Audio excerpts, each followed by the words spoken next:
further delay. So just want to, as Rochelle mentioned, just do a recap on the August 13th primary, the results, some of the things that we saw that took place in that election, and then kind of give a glimpse towards what we're looking at for the November election and how things 2 weeks ago on Tuesday played into the November election. So I think the three biggest takeaways out of Tuesday, August 13th, to me, were Wisconsin voters are engaged, and that was really evident in the record-setting turnout for a partisan primary election.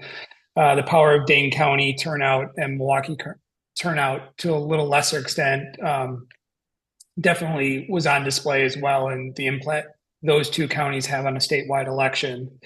And the third takeaway was the anti-establishment Republicans that were primarying incumbent Republican candidates weren't successful in taking out any incumbent Republicans, but they did, cause Republicans to take their focus off the constitutional amendment and preserving their incumbents. Going to the next slide here, as you can see, these are the turnout numbers for the presidential election partisan primary. So our presidential elections for the selection of the candidates at the top of the ticket take place in the spring. So usually there's not a whole lot of reason for folks to turn out unless there's a U.S. Senate primary or some other statewide primary in a presidential year. We did have, record-setting turnout this go around. 27% of the electorate turned out and voted in the partisan primary. That's the highest turnout as a percent of the population in 60 years. So really huge turnout. One of the things driving turnout at the top of the ticket was two constitutional amendments. These are our third and fourth constitutional amendments that were on the ballot this year, of a total of five. Two constitutional amendments related to election administration passed with 54% of the vote in the April spring election. These two constitutional amendments dealing with the allocation of federal dollars in the legislature versus the governor's role were defeated overwhelmingly on Tuesday, 2 weeks ago. If we go to the next slide here, they failed by 180,000 votes. And what's noticeable is if you look at this list of counties, this is in the order of the top vote producing counties in the state. They make up 73% of the vote. Milwaukee and Dane County alone, the margin of no vote in those two counties was 175,000 against. So those two counties pretty much determined what the outcome of the constitutional amendment ballot questions were, just because of their turnout. Dane County almost had 50% voter turnout. I think it was just like around 45 or 47%. So a huge turnout for a partisan primary election when usually most people don't go to the ballot. In Republican-leaning counties like Waukesha, Brown, Racine, Outagamie, Winnebago, only one of those counties voted in favor of the constitutional amendment. So if you're a Democratic operative, you're looking at the turnout and the effect of the constitutional amendments, and you're very pleased with the turnout and the rally of support. These were kind of proxy votes for either the Republican-controlled legislature, giving them more power, or for the Democratic governor, retaining the governor's power in their arguments. So you can ascertain from this turnout that there was very strong Democratic turnout and very strong Democratic organization. In two parts of the state, we had partisan primaries for congressional candidates. In the 3rd congressional district in western Wisconsin, Democrats had a primary to take on Derek Van Orden. Rebecca Cook, a small business owner from the Eau Claire area, won that primary. It was a little surprising in that most of the Democratic establishment, from the rank and file legislators and members of Congress in the state, all supported Katrina Shanklin. So Rebecca Cook did get a lot of support from moderate national Democratic groups, but had been running nonstop since she lost in the Democratic primary 2 years ago to Brad Paff, who lost to Van Orden 2 years ago. So She had been campaigning nonstop for 2 years and was able to fend off Katrina Shanklin and a lot of the Democratic establishment to win the Democratic nomination. In the 8th Congressional District, where Congressman Gallagher resigned in April, Republicans had a primary to succeed him. This is a very Republican-leaning seat. And political newcomer Tony Weed, a chain of gas stations in the Fox Valley area, won the Republican nomination over former state senator Roger Roth and former lieutenant governor candidate with Tim Michaels last election cycle, Roger Roth, and current state senator Andre Jacques. Roger Roth was endorsed by Governor Scott Walker. Andre Jacques was endorsed by a lot of his Republican colleagues in the Fox Valley, Green Bay area. But Tony Weed was endorsed by former President Trump, and that endorsement seemed to take a political newcomer and elevate him above some seasoned, well-known names in that congressional district. This is a Republican-leaning seat, and we'll talk about the November elections, but unlikely to flip control in this election cycle. So this was the first election under the new maps that the legislature passed and the governor signed into law. The maps that the legislators are running on under this cycle is the first time these maps have been used in this primary.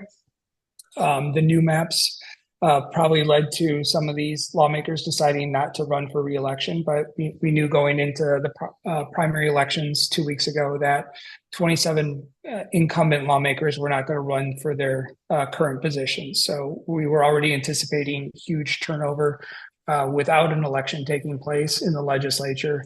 And what we weren't expecting on the new maps, however, was that so many incumbent lawmakers, 26 of them, were going to be challenged in the primary 2 weeks ago. So 3 sets of lawmakers that are circled in red there were all paired into districts under the new maps. So those were kind of forced primaries. The remainder of these lawmakers, though, were all challenged from members of their own party.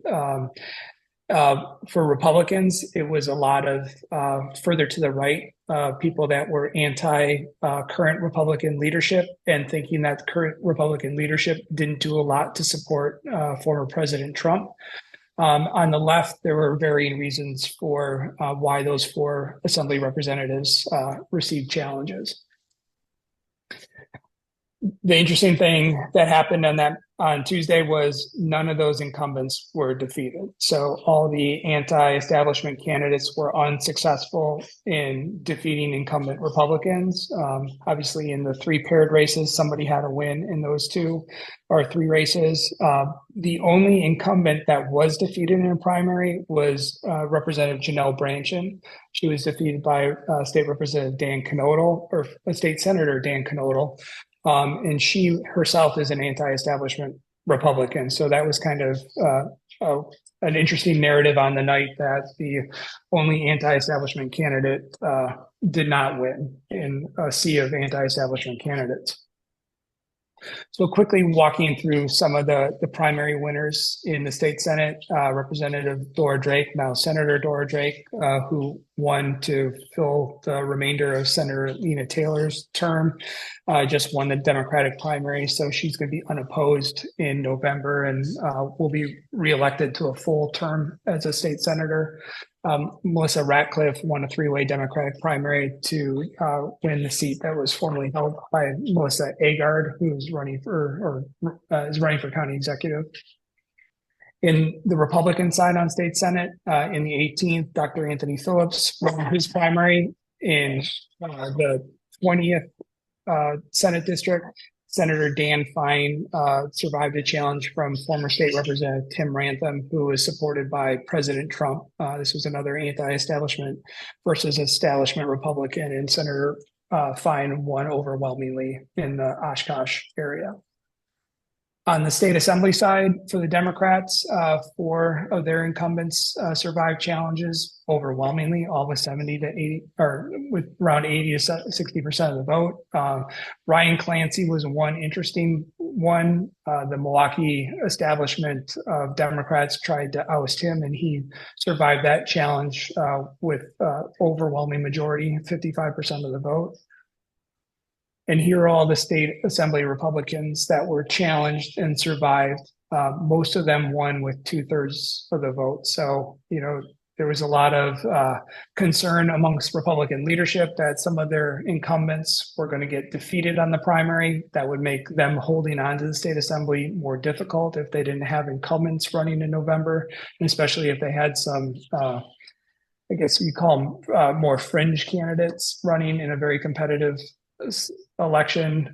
Speaker Voss and his team were able to retain all of their incumbents that were in competitive primaries.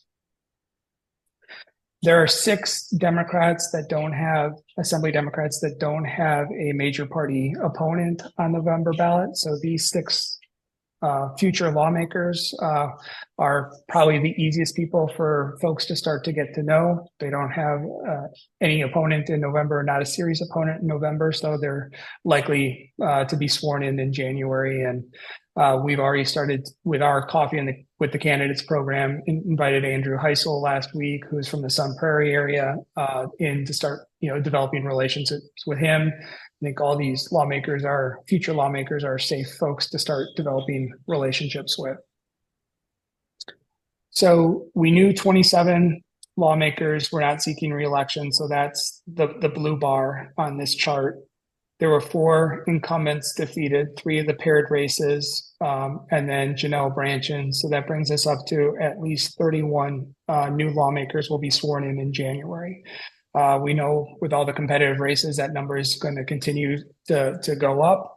At least 3 to 5 more will be added to that list. So we'll be somewhere near historic turnover in the legislature, but easily, more turnover than we've had in the last 10 to 15 years.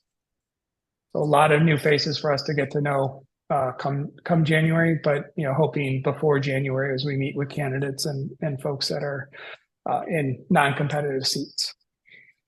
So, Rochelle, I don't know if we should pause for questions here or just pivot to November.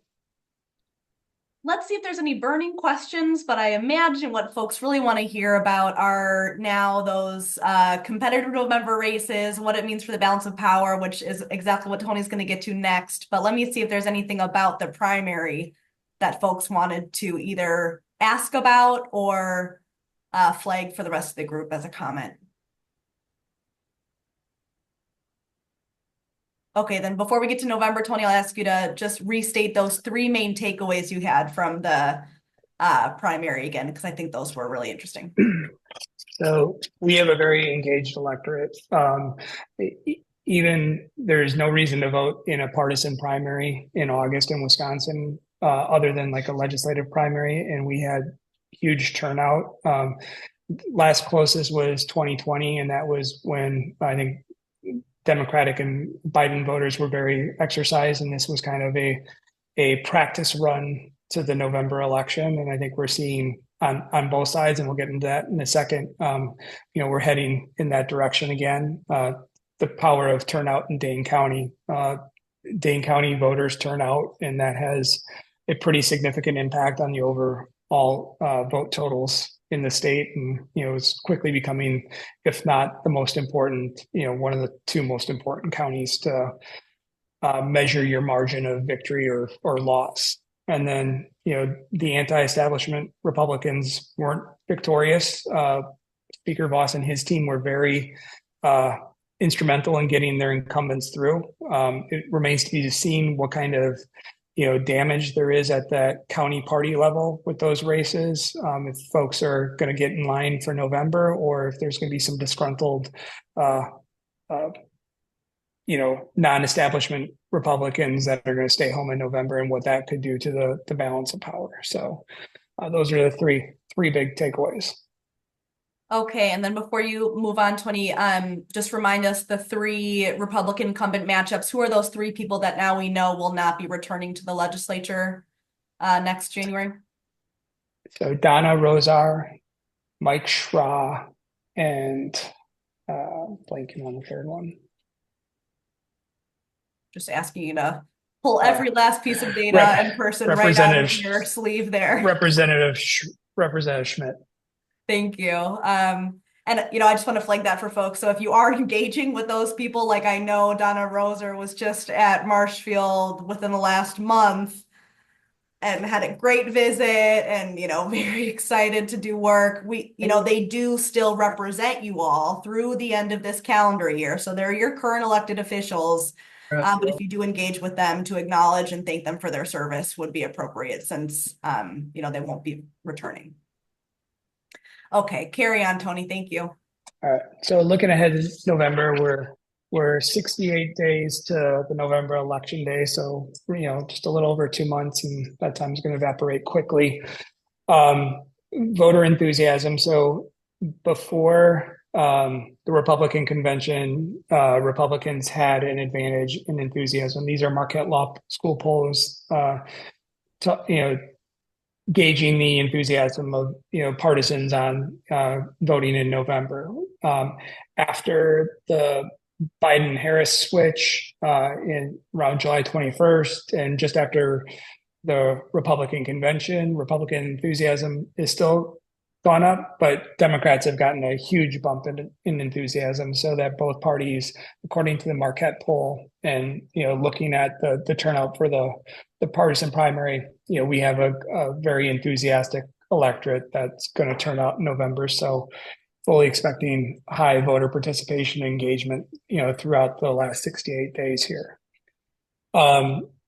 Here's the national average of polls as it relates to the top of the ticket in Wisconsin, within the margin of error.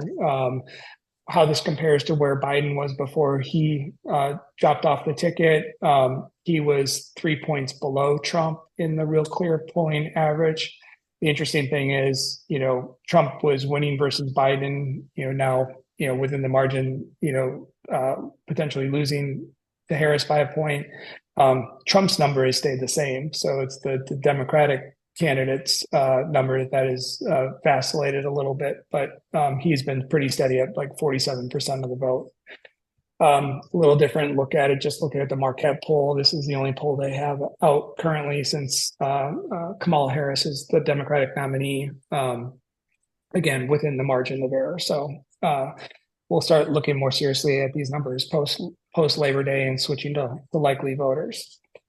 Also at the top of our ticket is the U.S. Senate race between Tammy Baldwin and Eric Hovde. Looking at the polling there, Tammy Baldwin has had a comfortable lead in this race throughout. If you look at all the recent Marquette polling, right now on the national radar, this is not one of the races that folks are looking at whether the control of the U.S. Senate is going to go one way or the other. It's outside of that window right now. So Senator Baldwin seems in pretty good control of that race right now, and Eric Hovde needs a pretty significant momentum changer for this race to be disrupted. We have 3 congressional races that are on the radar, the 1st, the 3rd, and the 8th. The 8th, for a lesser extent, and I'll get to that in 1 second, but new on the radar and just popping into the competitive realm is the 1st CD, where Congressman Stiles is running for re-election against former Revenue Secretary and former Congressman Peter Barca. Peter Barca has a very high name ID and engagement in Kenosha County, which is a significant portion of this district.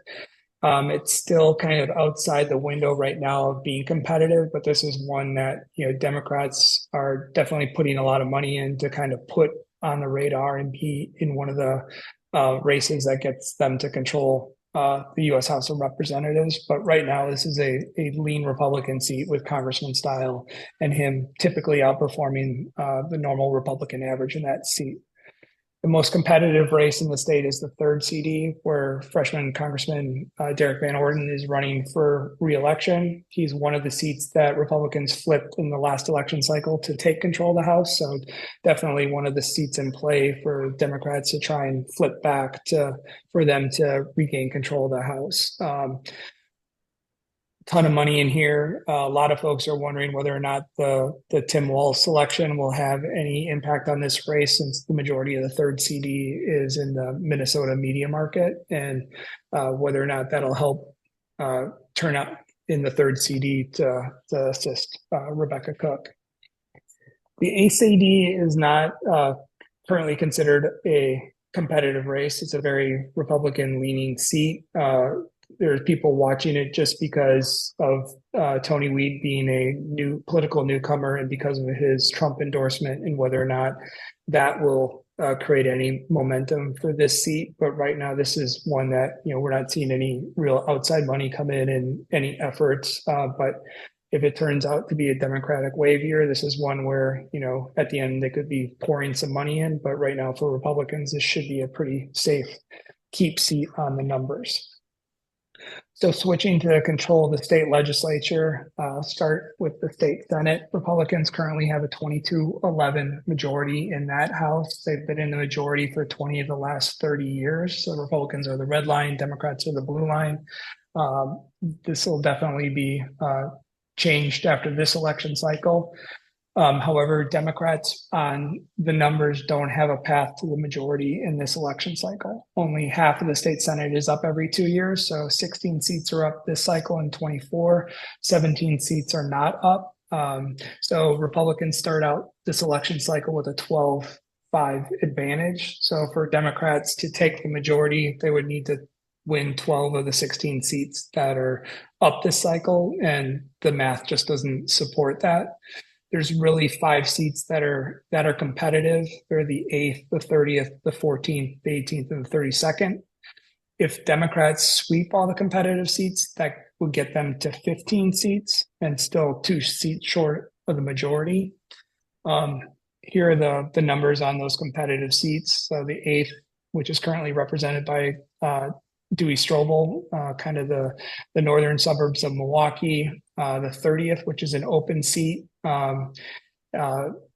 Likely, this is one the Democrats are likely to pick up. The 14th, Joan Ballweg, her district was moved way to the west of where she currently is, and picked up parts of the northern parts of Howard Markline's seat. The 32nd, Senator Paff's district, that is probably the only Dem Protect seat, and it's a pretty comfortable seat for Senator Paff. So, Democrats should retain that one. And then the 18th, which Republicans are likely thinking that is a Democrat pickup up in the Oshkosh, Fox Valley area. Turning over to the Assembly, Republicans currently have a 64-35 majority. In the last 30 years, they've only been in the minority in that House once. It's under 3 different sets of maps. When talking to Representative Neubauer, Speaker Voss, Democrat and Republican operatives on both sides, I think everyone pretty much agrees that there are 12 seats that are really going to decide what the majority is and who has the majority in the state assembly. And these are the 12 races. As mentioned before, it's a 64-35 majority for the Republicans. Under the new maps, we're assuming there's 41 safe Dem seats. So that means Democrats are, just by the changes in the map, are going to pick up some seats. So, here are the seats that make up the 41 safe seats that they build off of. So, they take 2 seats off the map in that competitive 12. There's 1 seat that the Republicans and the Democrats swap out for one another. And then there are 9 seats that Democrats are going to pick up that were currently represented by a Republican. So we know that Representative Tom Mahalski is being paired in an election with Representative Robin Vining in a very Democratic district. So that's one of the Republicans that we think I think everyone is assuming is not going to win re-election. And the other one is over here in Western Wisconsin with Representative Lauren Oldenburg. He's been drawn into a very Democratic seat as well. So those 2 Republicans will likely lose, and everyone's assuming they're in the 41 safe Dem seats now. So that'll add to our turnover list. So moving to the location, these are the 12 seats where all the money and time will be spent in turnout and kind of where the activities will be. So in order for Republicans to maintain the majority, they need to retain 4 of the 12 seats. For Democrats to get the majority, they need 9. We did a little comparison of how candidates at the top of the ticket performed in these new districts. You'll hear the Democrats say, well, Democrats just perform like Tony Evers. Tony Evers won 11 of those seats in 2022. So if they perform like him, they'll pick up 11 seats. That would get them to a 52-47. If Republicans perform like Ron Johnson did in 22 in those 12 districts, they'll win 5 of them, which would get them to a 51-48 majority. And you can follow it down the line. Tammy Baldwin, 6 years ago, won all 12 of the seats by a significant margin. That would probably put the Democrats at their ceiling number of 53. That's the number that Representative Neubauer uses frequently, and some Democratic campaign operatives. Speaker Voss, in his most recent event, said he believes Republicans are coming back with 55 seats. So that means they would have to carry 9 of the seats, 9 of the 12 seats to come back with a 55-seat majority. So a lot of excitement and activity coming up over the next 68 days. But, again, we have very engaged electorate. We've already had significant turnover in numbers, likely going to have another half dozen new faces based on the November election. Democrats in the Senate can narrow the majority, but they can't pick it up this cycle. And then, for Republicans to retain or Democrats to gain the majority in the state assembly, it's all going to come down to those 12 races and the individual candidates and how they perform in those races. So that, any questions? Wow, thank you. Tony, geez Louise, so much data. It's actually overwhelming sometimes. And I know maybe for folks on the call, it's all like, what does this mean to me? Both, perhaps personally, but especially as health centers. So I'm wondering, just to start us off, and folks, please do raise your hand or use the raise hand feature under reactions or drop a question in the chat. This is open, informal discussion. Other than all the new faces, what should we